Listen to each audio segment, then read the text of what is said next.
Hello friends. So this is the first LCD on tuning fork tests. I am Dr. Gunjan Manchanda, Assistant Professor at ENT Department of SMBT Medical College. So tuning fork consists of a foot piece, a stem and prongs. So it's made of stainless steel or German steel. Now tuning fork test methods are you have to hold the stem of the tuning fork between index finger and thumb. So this is the most important thing. Many students miss how to hold a tuning fork in the Viva. I think I should specify it how to hold a tuning fork. Now you have to strike at the junction of the superior 1/3 and inferior 2/3 of the prongs. This is the area of maximum vibration on a rubber pad or the elbow. So in ENT we usually use 512 Hz of tuning fork. There are many tuning forks used, 256 and 1024, but we usually use 512 Hz. Why the lower frequency is not used? Because it produces more bone vibration. Why the higher frequency is not used? Because it has a shorter decay time. So it loses vibratory energy as soon as you strike it against the soft surface. So that's why we use a 512 Hz tuning fork. So what is the principle of air conduction and bone conduction? So sound can be transmitted to cochlea in two ways. Air conduction, transmission of sound to the cochlea via external ear and the middle ear. Bone conduction, transmission of sound via cochlea to the cochlea via vibration of the bone, skull bone. So you bypass the external ear and the middle ear over here in the bone conduction. Since the cochlear mechanism is same for both the roots, air conduction tests the whole ear, conductive as well as sensorineural component, while bone conduction tests only the sensorineural component. Note that the direct transmission of acoustic signal to the cochlea through skull vibration is 40 decibels to 70 decibels, less effective than air conduction pathway. Therefore, in case of a person listening to air conducted sound with open ears, bone conduction has minimal contribution to the auditory perception.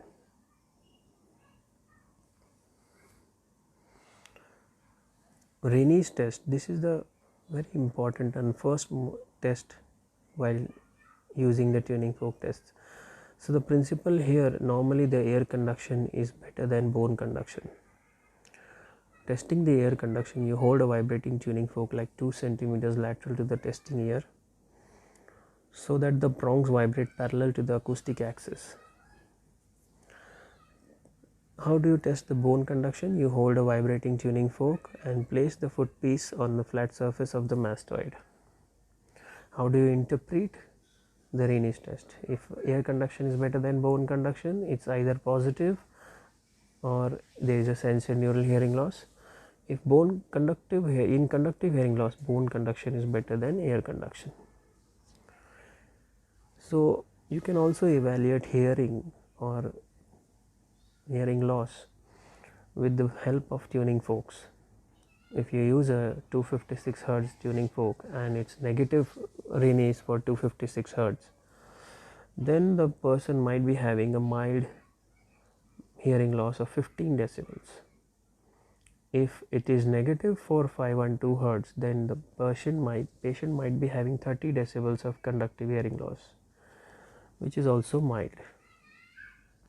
If the patient is negative for 1024 Hz, then he might be having a moderate conductive hearing loss of 45 decibels of hearing loss or more. There is a link of a video of tuning fork tests, how to perform the tuning fork test clinically is given in here on YouTube. There is another concept of false Raynaud's test, false negative Raynaud's test, where the bone conduction is better than air conduction. This is seen when a patient has severe sensorineural hearing loss on test side and normal hearing on the non-test side. On application of a vibrating tuning fork to the deaf side, the sound is transmitted to the non-test ear by bone, and the patient perceives this bone conduction and presumes that it is perceived by test ear, thus interpreting it as a bone conduction better than ear conduction. This is seen in congenital causes, skull fracture, meningitis, mumps, and acoustic neuroma. You can correct this by applying masking to the opposite ear, and Weber's test can also be performed over here. So what's a Weber's test?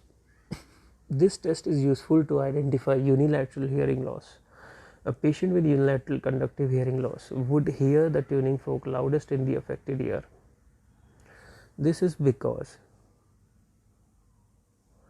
the conduction problem masks the ambient noise of the room, whilst the well-functioning inner ear picks the sound up via bones of the skull, causing it to be perceived as louder sound than the unaffected ear.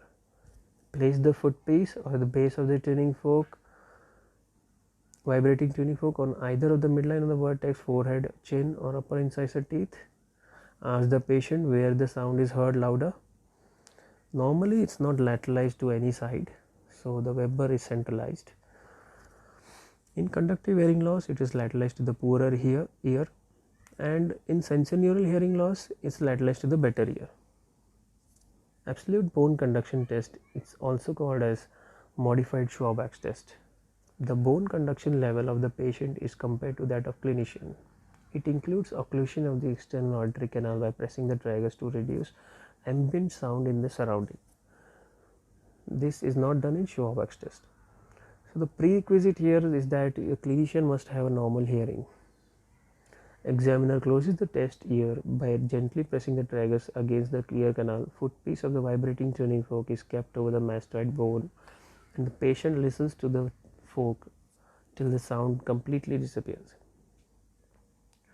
Immediately that same fork is transferred to the mastoid bone of the clinician with closed ear canal with the help of tragus.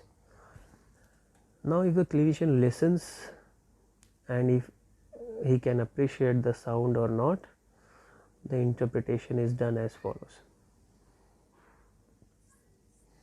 If a clinician listens longer than the patient, then absolute bone conduction test is reduced.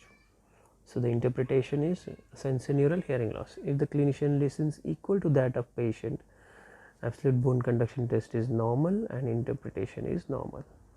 If the patient listens longer than the clinician, then absolute bone conduction test is lengthened and there is conductive hearing loss. Thank you for attending this lecture cum demonstration series. You should go to the YouTube link, and this will definitely help you in the Viva.